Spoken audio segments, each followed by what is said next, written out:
Hombre Nuevo Digital presenta Pura Vida Cultural. Pura Vida Cultural. Con Elisa González. Hola amigos, bienvenidos a este espacio, ya saben, en donde disfrutamos la pura vida cultural. Este día hablaremos de La Divina Comedia, viaje de autodescubrimiento. Y gracias a sus opiniones y a sus mensajes, pues logré convencer nuevamente a mi gran amigo José Antonio González a que regresara y compartiera todos sus conocimientos con nosotros. Así que estoy aquí con él, ya lo saben, él es psicólogo, coach de vida y de negocios y tiene un máster en programación neurolingüística. También saben que él conduce el programa Vivir Intensamente aquí en nuestra estación Hombre Nuevo Digital de lunes a viernes. Bienvenido, José Antonio. Muchas gracias, Elisa. Muy contento de estar aquí. Obviamente a todos nuestros radioescuchas que nos están siguiendo, que te siguen en redes sociales, que te siguen aquí en la plataforma de Hombre Nuevo Digital. Y pues contentísimo, porque además siempre aprendo de ti mucho. Y así que es un placer hoy compartir este tema. Muchísimas gracias, y pues yo soy la que estoy aprendiendo y ahora sí exprimiéndote hasta lo último en estas obras bellísimas. Y bueno, hablaremos de Dante Alighieri. Él fue bautizado como Durante di Alighiero degli Alighieri. Se cree que nació en Florencia aproximadamente el 29 de mayo de 1265, es la fecha que se ha aceptado, y muere en Ravenna el 14 de septiembre de 1321. Él fue un poeta italiano conocido por escribir la obra cumbre medieval renacentista que es la Divina Comedia y que además es una de las cumbres de la literatura universal. Aquí cabe aclarar que representa esta transición entre lo que es el pensamiento medieval, que es totalmente teocéntrico, esto es todo centrado en Dios, y nos lleva al pensamiento renacentista o previo al Renacimiento, que es totalmente centrado en el hombre, el antropocéntrico. Pero cabe aclarar que no es un pensamiento que se olvide de Dios, sino que se centra en el hombre, pero en su relación con Dios, el haber sido hecho a su imagen y semejanza. Entonces, él vivió 56 años, tuvo su residencia permanente en Florencia, era católico, y todo esto lo vamos a ver reflejado en lo que es el dolce stil novo o este dulce estilo nuevo, donde él va a tener un pensamiento distinto. Y si bien se cree que alrededor de 1265 fue su nacimiento, esto nos va a otorgar algunas pautas. ¿Por qué? Porque en algunas alusiones autobiográficas reflejadas en otra de sus obras, que es la Vita Nuova, él habla aproximadamente de su nacimiento y podemos ubicarlo en estos años. Durante su vida él participó activamente en las luchas políticas de su tiempo. Esto es una persona que no nada más se dedicaba a la escritura, sino que también participaba muchísimo en actividades que pudieran ser útiles para el pueblo. Él fue un gran activo defensor, o bueno, un defensor muy activo, mejor dicho, de la unidad italiana, y escribió varios tratados en latín, no solo sobre literatura, sino también sobre política y filosofía. Y él escribió un tratado en latín que se llamaba, relacionado con la monarquía, y constituyó una exposición muy detallada de todas sus ideas políticas. Y él habla de que debe existir o hay la necesidad de la existencia de un sacro imperio romano y que debe separarse la iglesia del Estado. Un tema que, si bien parece relativamente contemporáneo aquí en México con Benito Juárez, estamos hablando de 1311. Él participó en una batalla, en una guerra entre Florencia y Arezzo, llamada la Batalla de Campaldino, y contribuyó a la victoria de los florentinos. A él se le apodaba el poeta supremo y se le consideraba el padre del idioma italiano. Y aquí vamos a tener una biografía escrita por Giovanni Boccaccio, que es precisamente el Trattatello in laude di Dante. Sí, entonces todo lo que tiene que ver con él es extremadamente interesante y nos vamos a centrar el día de hoy en la Divina Comedia. Cuéntanos, José Antonio, por favor, te cedo los micrófonos. Sí, muchas gracias. Y bueno, este es un libro que me encanta porque es la base del crecimiento, no solamente personal en el aspecto de sentirnos bien, de sentirnos con más éxito o libres incluso de alguna problemática que tengamos, sino que está lleno del desarrollo espiritual. Este desarrollo espiritual no solamente nos va a llevar a un bienestar, sino a alcanzar esa felicidad o esa plenitud, como me gusta llamarle, porque fíjate que muchos relacionan la psicología cuando yo les pregunto, cuando yo les digo, mira, yo soy psicólogo y esto, y me dicen, entonces me vas a psicoanalizar, o mira, es que yo tengo un montón de problemas, y normalmente se van hacia las cosas negativas, o fíjate que tengo un hijo que tiene depresión o tal, y obviamente hay mucho malestar que puede abordar la psicología,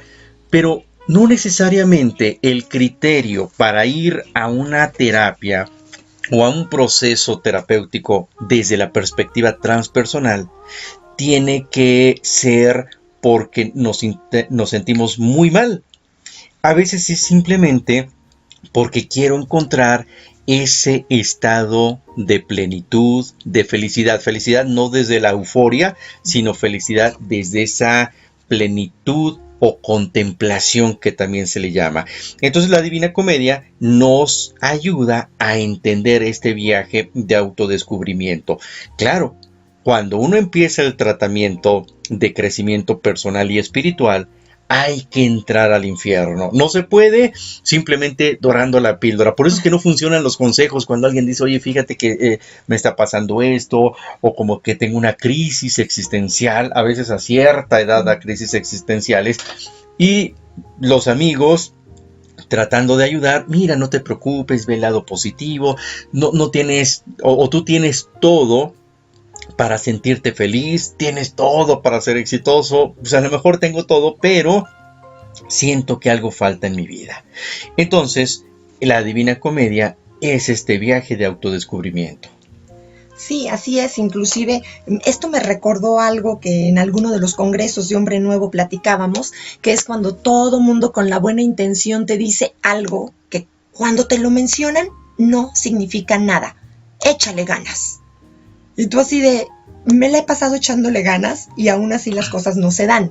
Entonces, esta parte del autodescubrimiento, que lo estaremos hablando a través de la Divina Comedia el día de hoy, pues es muy interesante.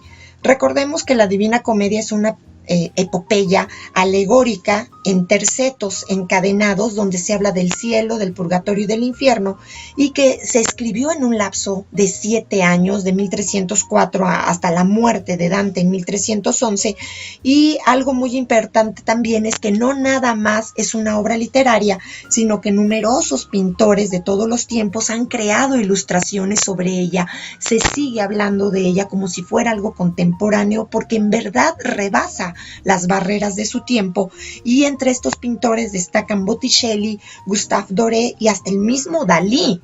Aquí algo importante es que Dante escribió esta obra en dialecto toscano, que es una matriz del italiano actual, que se utilizó entre los siglos XI y XII y que, como les dije, está dividida en este terceto de infierno, purgatorio y paraíso, y cada una de estas partes está también subdividida en 33 cantos que a su vez están compuestos en tercetos. Entonces, la composición del poema ordena según el simbolismo del número 3, que nos lleva a la Trinidad Sagrada, Padre, Hijo y Espíritu Santo, y el número 3 también simboliza el equilibrio y la estabilidad en algunas culturas, está relacionado con el triángulo, con la perfección, y tiene 3 personajes cruciales o trascendentales que son los principales. Dante, que personifica al hombre, Beatriz, que personifica la fe, y Virgilio, que personifica la razón. La estrofa tiene 3 versos, y cada una de las 3 partes cuenta con 33 cantos. El poema puede leerse según los 4 significados de los textos sagrados: literal, moral, que es en lo que nos estamos centrando el día de hoy, alegórico y anagógico. En este poema Dante hace gala de este gran poder de síntesis que es único en los poetas de gran renombre y de la talla universal que tiene Dante. Así es. Entonces es muy interesante porque a pesar de que está escrito hace ya bastante tiempo, finales de la Edad Media, podría ser perfectamente una descripción en la actualidad de una persona que se encuentra en un sufrimiento, que tiene una necesidad interna de transformarse en algo mucho más saludable desde una perspectiva integral, no solamente emocional y psicológica, sino que desde la parte espiritual. Y hay ocasiones en que necesitamos entrar en esa crisis para encontrar la salida. Jung, a mí me gusta mucho todo lo que es de Jung, y él decía, cuando nosotros entramos en una crisis, tenemos la oportunidad de ese crecimiento y de ese despertar. Hay una frase de él que dice, aquel que mira hacia afuera, sueña. Entonces ahí andamos con la visión hacia afuera, la mercadotecnia, el éxito, las cosas materiales, y estamos en una ilusión. Todo es ilusorio, pero si nosotros hacemos una mirada interior de autodescubrimiento, hay que entrar a ese infierno, a ese purgatorio. Solo así vamos a tener un despertar. Por eso dice, solo el que mira hacia adentro despierta. Y aquí hablamos de ese despertar espiritual y de conciencia. Entonces, la Divina Comedia es una excelente oportunidad para irnos guiando. Por eso él va guiado por Virgilio. En la terapia vamos guiados por un terapeuta o por un coach, pero es alguien en quien confiamos y nos lleva en este viaje interior.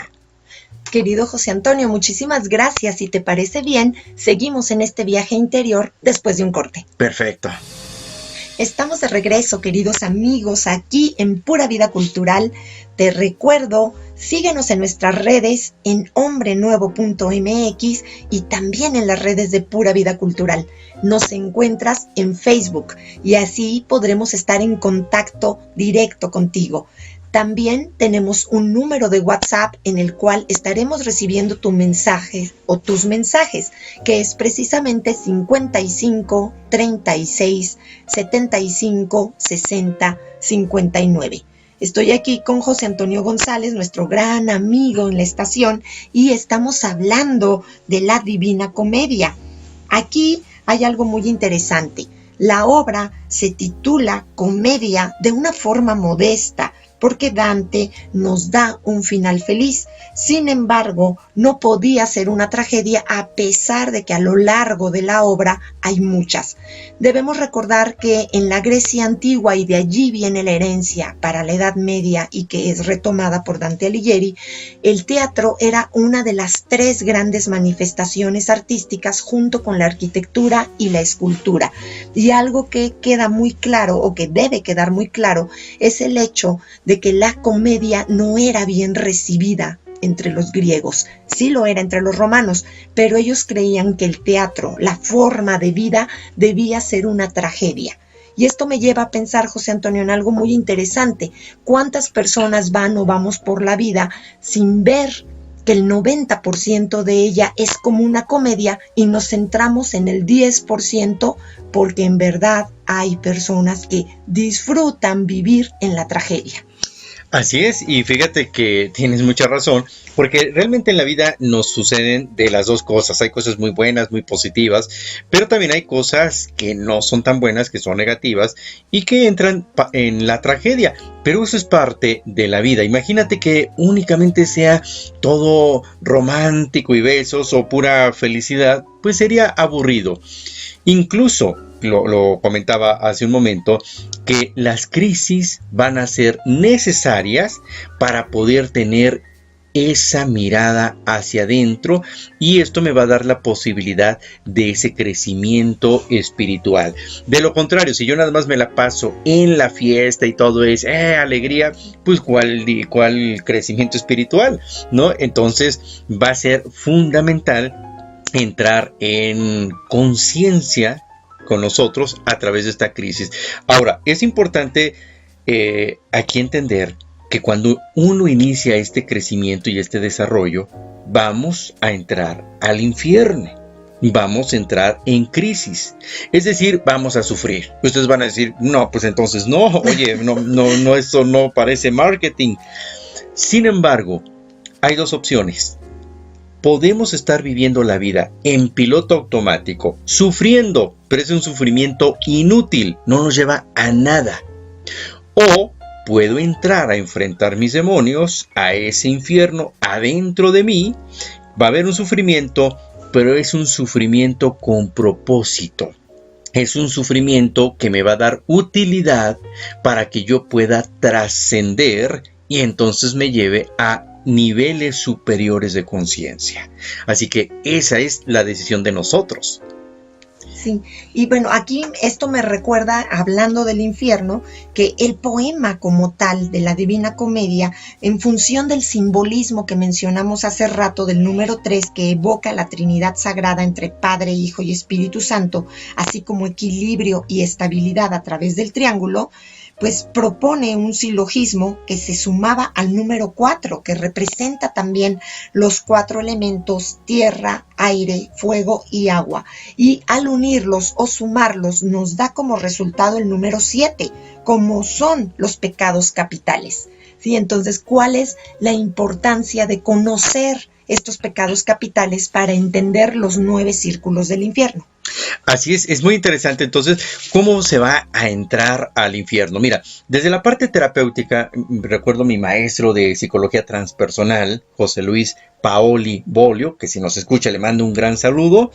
Él nos decía que en la Divina Comedia y en el proceso de terapia hay 3 momentos en la terapia. La primera es el infierno, es donde uno llega con ese malestar, mira, me acaban de romper el corazón, me va muy mal, me siento terrible, y entonces necesitamos sacar esa emoción que está ahí, ese dolor que traemos. Entonces el infierno en un momento terapéutico es la catarsis. No lo niego, sino me adentro con mis demonios, con lo que yo traigo, con ese dolor, y lo empiezo a expresar. Entonces, ese momento catártico, a través de posturas, a través de movimiento del cuerpo, de respiración, de sonidos, me va a llevar a que yo mueva esa energía. Y es una experiencia caótica, pero tiene un propósito. Seguramente voy a entrar con mi dolor, pero tiene una razón, es un sufrimiento que decíamos con un sentido. El segundo momento, que es el del purgatorio, es el de la introspección. El purgatorio, que tiene que ver con esa purificación. Ok, cometí este error, anduve con esta persona, o no chequé cosas de mí, comprometí mis valores, en fin, lo que haya sido. Ok, ¿cómo me puedo purificar? Para no quedarme en la sensación del pecado, en la sensación del dolor, hay que purificarlo. ¿Cómo lo hacemos en terapia? Es cuando vamos a tener un diálogo interno de reflexión, de análisis. Ahí es donde traducimos a palabras esa catarsis y esa emoción, ese dolor que yo tenía, lo empiezo a procesar desde mi ser. Para que al final, una vez que voy trabajando en este autodescubrimiento, en este análisis, llego al paraíso.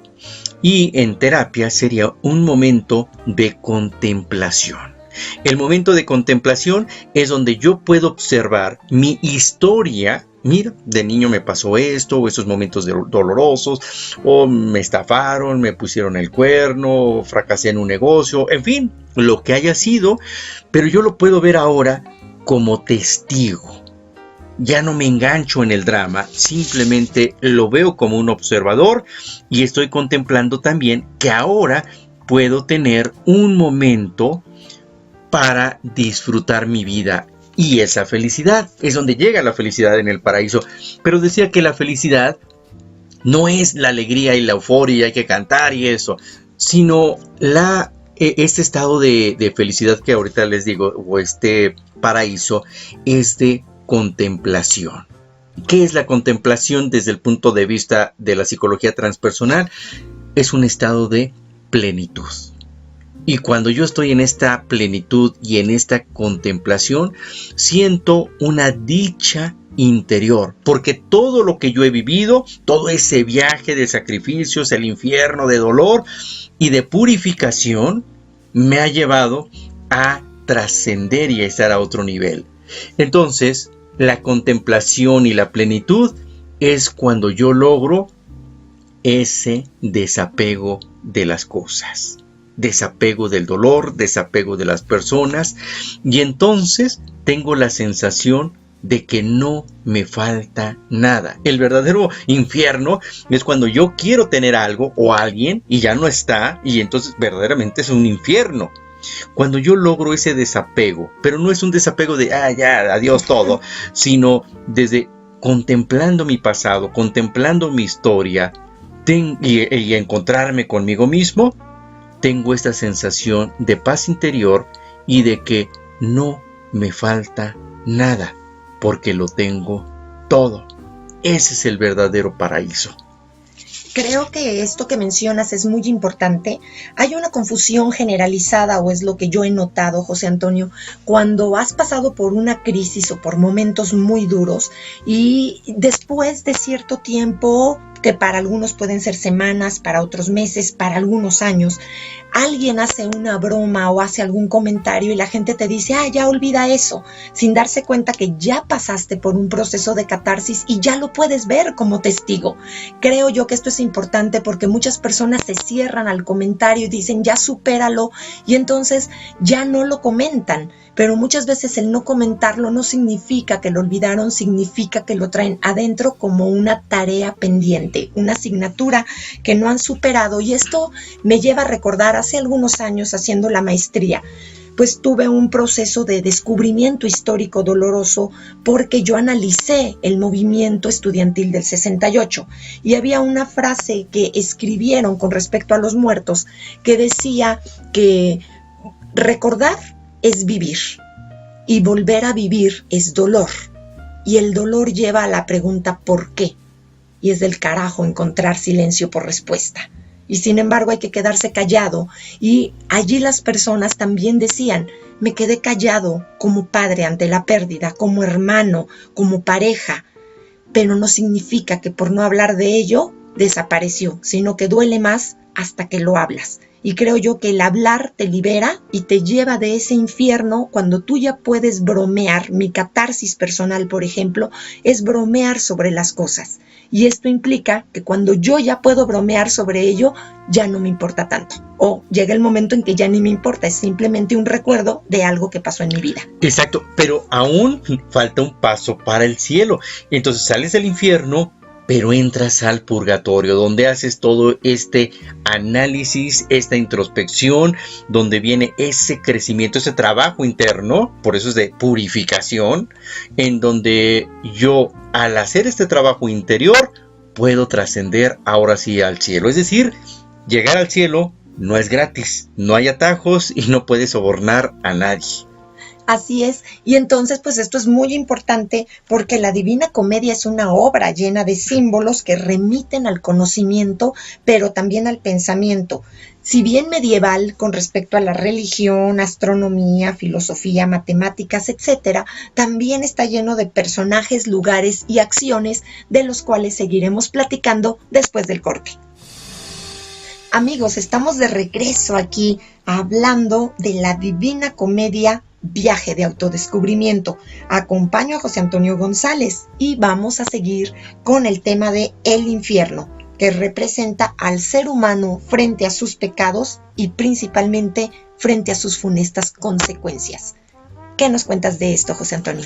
Así es, fíjate, algo muy interesante es que quien está en el infierno no es producto de la mala suerte y no es producto de que, pues imagínate que Dios y el diablo estuvieron ahí jugando a las cartas y dicen, mira, a estos les toca el infierno y a estos les toca el cielo.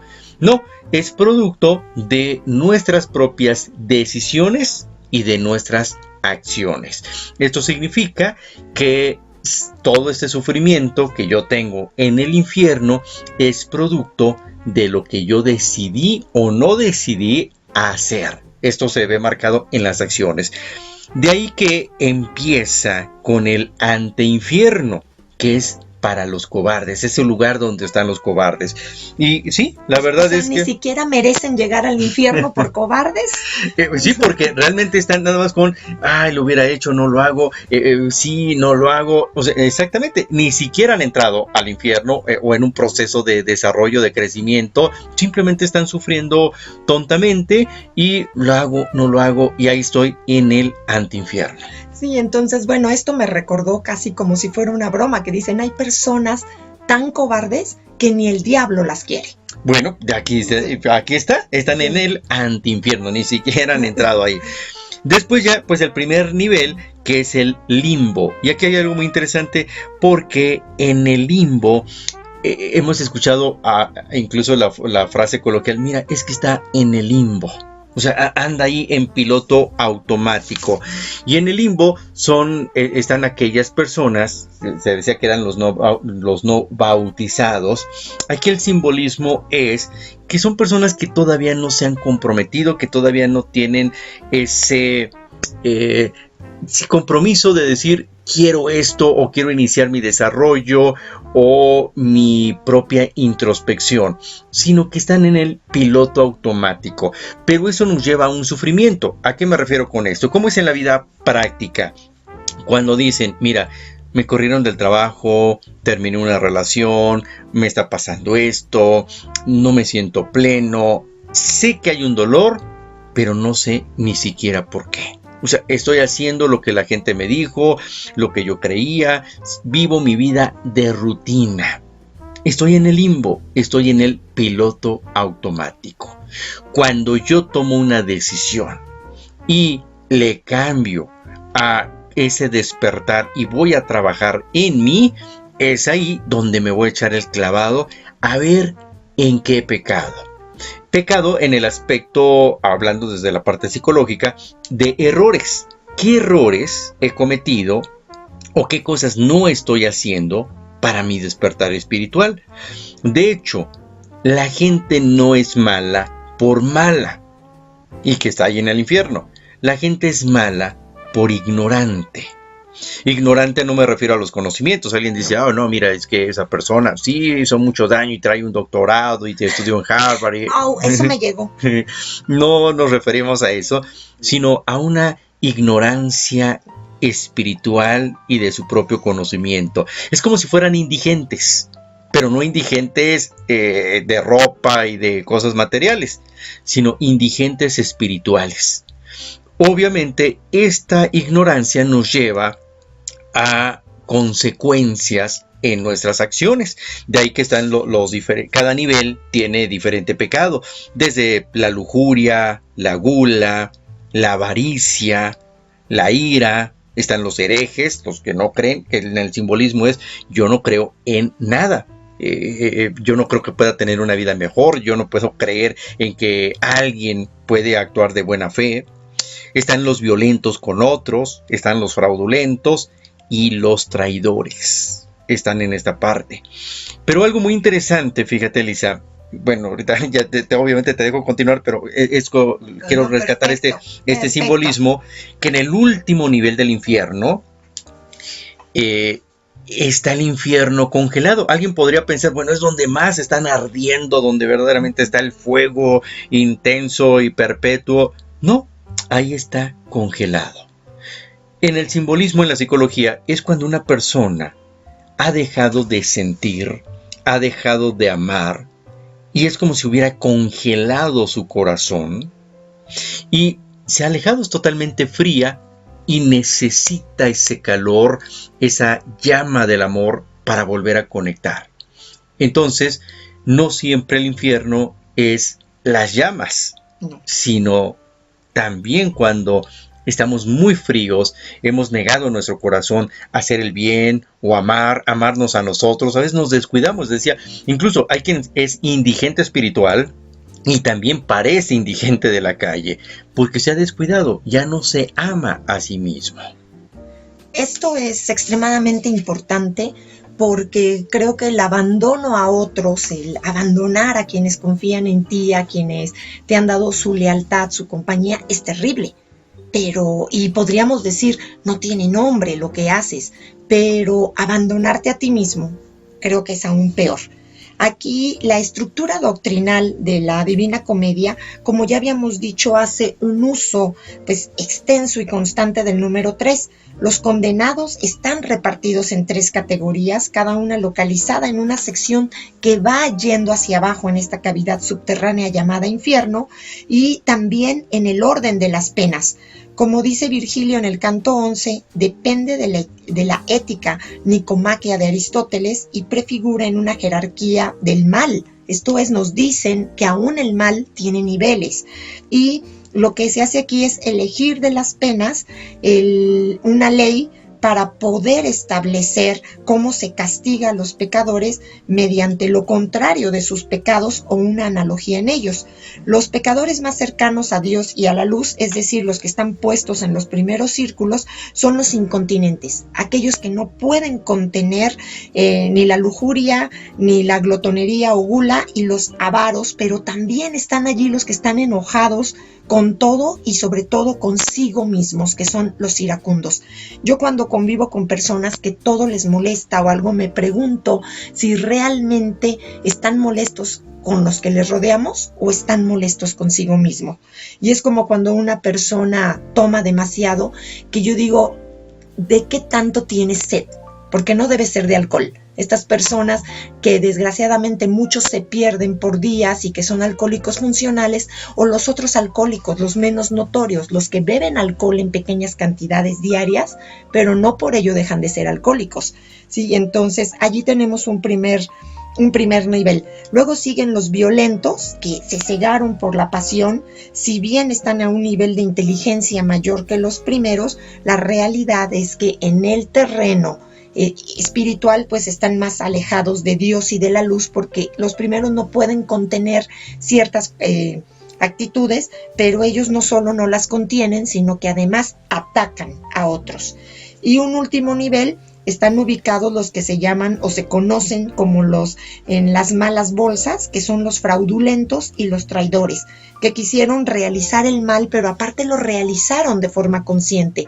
No es nada más el decir, ay, es que yo defraudé a algo o a alguien porque no sabía lo que estaba haciendo, o yo traicioné el amor, la confianza, la lealtad, y sí saben lo que están haciendo, pero pues aquí muchos dicen, yo no lo hice conscientemente, simplemente estoy haciendo daño, pero lo hacen de manera consciente porque saben que están dañando a alguien más. Y dentro de estos traidores hay 4 grandes categorías. Caína, donde van los traidores a la familia y que viene de Caín precisamente. Los Anténora, que son los traidores a la patria. Los traidores a los huéspedes y a Judeca se les llama Ptolomea, y también tenemos los traidores a los benefactores y a Dios.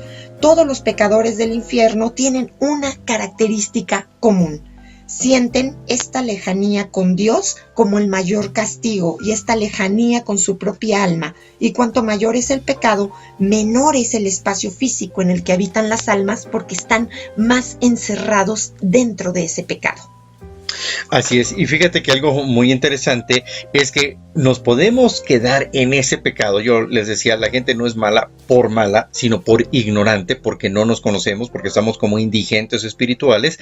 Y entonces aquí, cuando yo tengo este dolor y lo empiezo a ser consciente, pero el primer requisito, esto pasa mucho ahorita que hablabas en los alcohólicos, cuando me dicen, mira, yo tengo un hijo o tengo un familiar que consume alcohol o que consume drogas. ¿Cómo le hago? ¿Cuál es el primer paso para que inicie su recuperación? Es igual aquí, alguien que está sufriendo o que está en cualquiera de esos niveles. ¿Cómo le hago para que pueda trascender e ir subiendo de nivel? Entonces la respuesta siempre es, para que alguien deje de sufrir, tiene que sufrir. Porque si no siente el sufrimiento, no se da cuenta de ello y no va a querer avanzar. Bueno, hay muchas personas que esa ira es inconsciente y le echan la culpa a los demás, o el fraude, en fin, no me ha pasado nada, nadie me ha dicho nada, o en esa gula, mira, no, a mí no me pasa nada, sigo bien en mis niveles, todavía no me da ningún infarto. Entonces el primer requisito para salir de ahí es sufrir en este caso en esos pecados, para que yo al hacer conciencia pueda pasar al siguiente nivel y empezar a purificarme. Esto es muy interesante. Entonces, bueno, hemos estado hablando del infierno, lo cual también nos va a llevar al purgatorio y posteriormente al cielo, que son las otras 2 estrofas de este canto de Dante. Continuamos hablando de ello después del corte.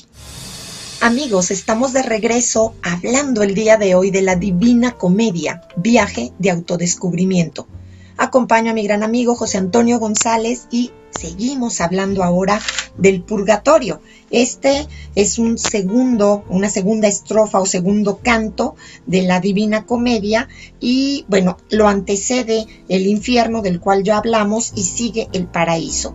Aquí en el caso del purgatorio se divide en antepurgatorio, purgatorio y paraíso terrestre. La estructura es moral y sigue la clasificación tomística de los vicios del amor cuando se encuentra mal dirigido y no hace referencia, a diferencia del infierno, a culpas pues ya muy específicas y no nos habla de los pecados como tal, sino en realidad habla de 7 giros en los cuales vamos a expiar los 7 pecados capitales de soberbia, envidia, ira, pereza, avaricia, gula y lujuria. Y aquí el antepurgatorio se encuentra al pie de una montaña y en la cima del paraíso terrestre.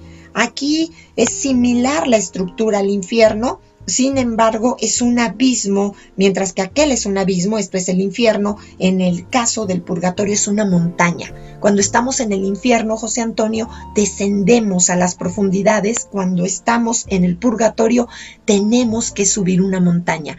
Y esto me recuerda a aquello que nos dice: cualquiera te acompaña en tiempos de playa, pero no cualquiera está contigo ni se queda en tus tiempos de montaña. Así es, y algo interesante que aquí en el purgatorio que Catón lo va acompañando a Dante, la primer parte es el antepurgatorio, así como estaba el anteinfierno, aquí está el antepurgatorio, y es donde están los negligentes. Es decir, yo ya, ahorita lo que decía, está el sufrimiento, ya me di cuenta de esto, pero hay veces de que sí quiero avanzar y hago algo, pero es negligente en su desarrollo.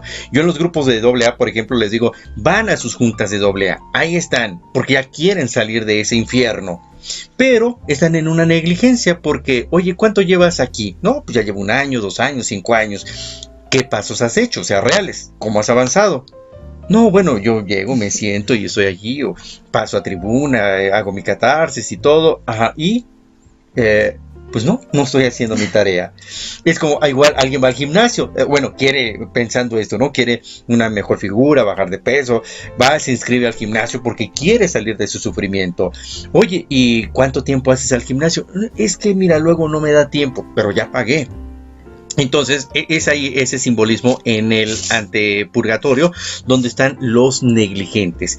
Realmente necesitamos comprometernos en esa purificación, y yo les decía, está ese análisis, esa reflexión y ese trabajo interior donde digo, a ver, ¿cómo voy a purificarme?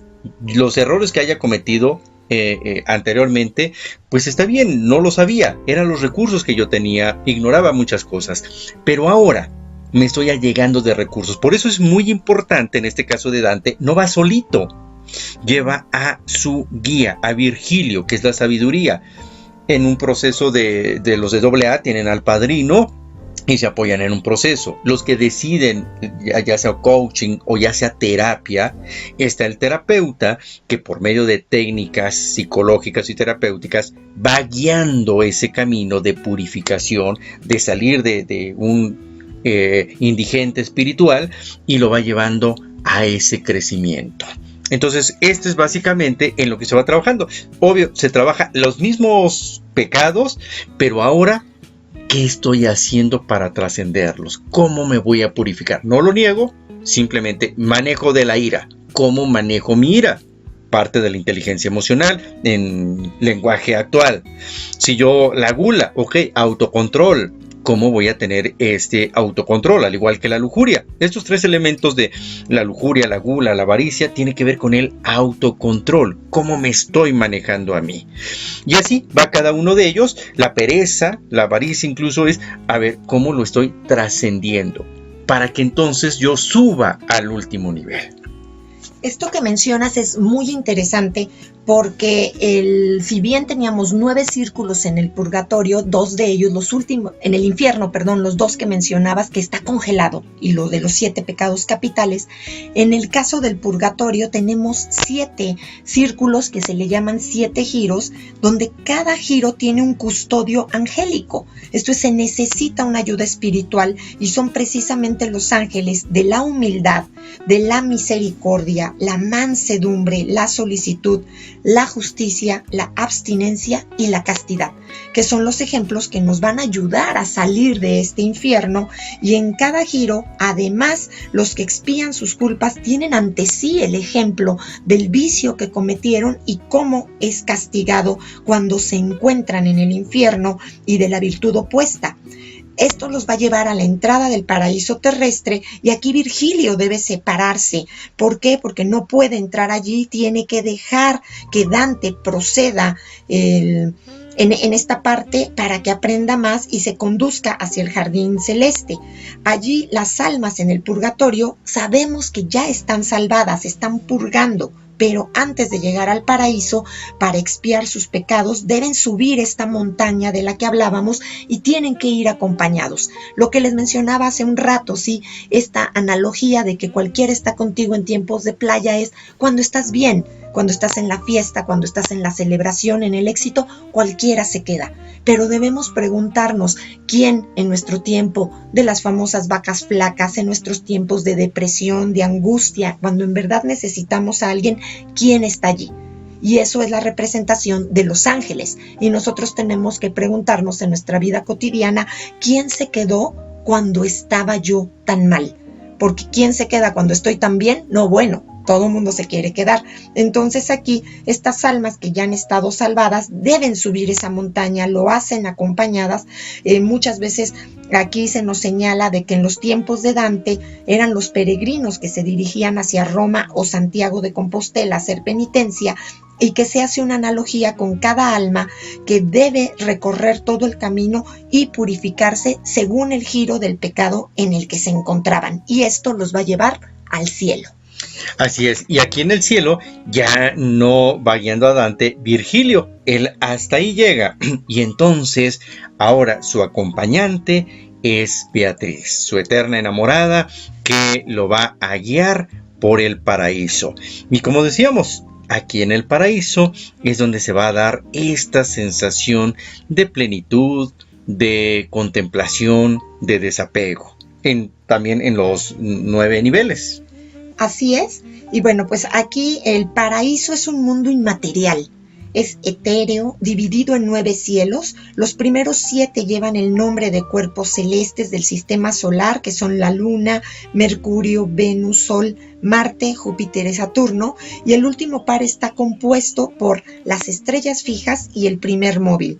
Y esto es un gran conjunto de escenarios porque se nos habla precisamente de los reinos, de cómo las almas entran al paraíso, de lo que es la cándida rosa o rosa mística, desde el cual se contempla directamente a Dios. Y sin embargo, para que su viaje por el paraíso sea más fácil de comprender, las figuras aparecen por el cielo en una precisa correspondencia astrológica entre las cualidades de cada planeta y el tipo de experiencia espiritual realizada por el personaje. Por ejemplo, en el cielo de Venus se encuentran los espíritus amantes, mientras que en el de Saturno están los contemplativos. Aquí Beatriz representa la teología, lo que es esta creencia, esta fe en Dios. Y de hecho es imposible llegar a Dios tan solo con la razón. Por eso Virgilio no puede seguir acompañándolo. Él ya le ha dado la sabiduría y la razón, ya la comprendió a través del infierno y del purgatorio, pero ahora Beatriz sigue acompañándolo hasta que llega con un nuevo guía, que es Bernardo de Claraval. Y al final, pues él va a encontrar una invocación a través de los tiempos del viaje y tiene este esquema de la mente de Dios buscando platónicamente el aprendizaje. Así es, pues eso es muy interesante. Y ahora, aquí en el paraíso, desde la psicología transpersonal, se da a 3 niveles, o se tiene que dar en 3 momentos para poderlos disfrutar. Cuando ellos ya están como en el último nivel, o esfera, empíreo, que están esos espíritus bienaventurados, ellos pueden observar todo. Y para que nosotros podamos disfrutar, este es un indicador actual. ¿Cuáles son esos indicadores de que yo ya estoy en el paraíso o en este estado de crecimiento espiritual? 1, para llegar ahí, solo se logra a través del dolor. Si alguien dice, mira, yo nací en algodones y siempre he tenido toda mi vida y yo nunca he sufrido nada, entonces no sabes lo que es el cielo, no sabes lo que es el paraíso. Tuviste que haber trascendido el dolor, no quedarte en el dolor. Si te quedas en el dolor, te quedaste en el infierno. Es haber trascendido el dolor. Criterio número 2, voy a tener la sensación de plenitud, en donde los apegos no me están dañando, donde tengo la sensación de que no me falta nada. Y entonces puedo contemplar mi vida, lo que es, pero a la vez siento una dicha, la dicha de existir. Porque hay quien puede decir, bueno, sí, ya llegué aquí al final, ya sí que ya me puedo morir, ya se acabó, pero no estoy disfrutando, no estoy desplegando esta alegría de vivir. Entonces, ya trascendí el dolor, estoy en esta plenitud y contemplación, pero a la vez tengo la dicha de estar vivo, la dicha de compartir contigo. Eso, cuando sentimos eso, es que verdaderamente estamos en el paraíso. Así es, y ya finalmente, después de este empíreo, por último, el protagonista entra en contacto directo con Dios. Aquí aparece como 3 círculos idénticos que ocupan el mismo espacio, los cuales representan al Padre, al Hijo y al Espíritu Santo, donde ya la visión es de valor y vida, donde ya se trastoca el alma en una profunda y clara subsistencia, donde todo esto es coherente y es felicidad. Así es como podemos explicar y cerrar este camino que va del infierno, el sufrimiento, el purgatorio, la expiación y el cielo, que es donde ya alcanzamos también una iluminación. Así es, pues padrísimo, y espero que con esto nos dé esperanza de que se puede ser feliz. Así es, y pues bueno, como dirías tú, de vivir intensamente. ¿Dónde te escuchamos, José Así Antonio? es, bueno, pues nos pueden escuchar, claro, aquí en la plataforma de Hombre Nuevo Digital. Mi programa es Vivir Intensamente, escúchenlo de lunes a viernes a las 12 del día y sus repeticiones 6 de la tarde, 12 de la noche y 6 de la mañana. O en Facebook, Vivir Intensamente. O en mi página, vivirintensamente.com, y ahí accedes a todos los artículos y a todas las redes sociales. vivirintensamente.com. Pues muchísimas gracias, José Antonio. Aquí le estamos dejando, amigos. Ha sido un placer compartir los micrófonos con este hombre excepcional. Al contrario, muchísimas gracias a ti, Elisa. Muchas gracias a todos. Pues vamos a seguir disfrutando la pura vida cultural. Te recuerdo que soy tu amiga Elisa González. Hasta la próxima. Hombre Nuevo Digital presentó Pura Vida Cultural con Elisa González. Nos escuchamos la próxima semana. Hombre Nuevo Digital transmite desde sus estudios en la Torre Presidente Reforma, Andrés Bello 45, Colonia Polanco, Ciudad de México. Hombre Nuevo Digital. Formación en valores para un mundo mejor. Estamos cerca de ti. Una estación de Hombre Nuevo México.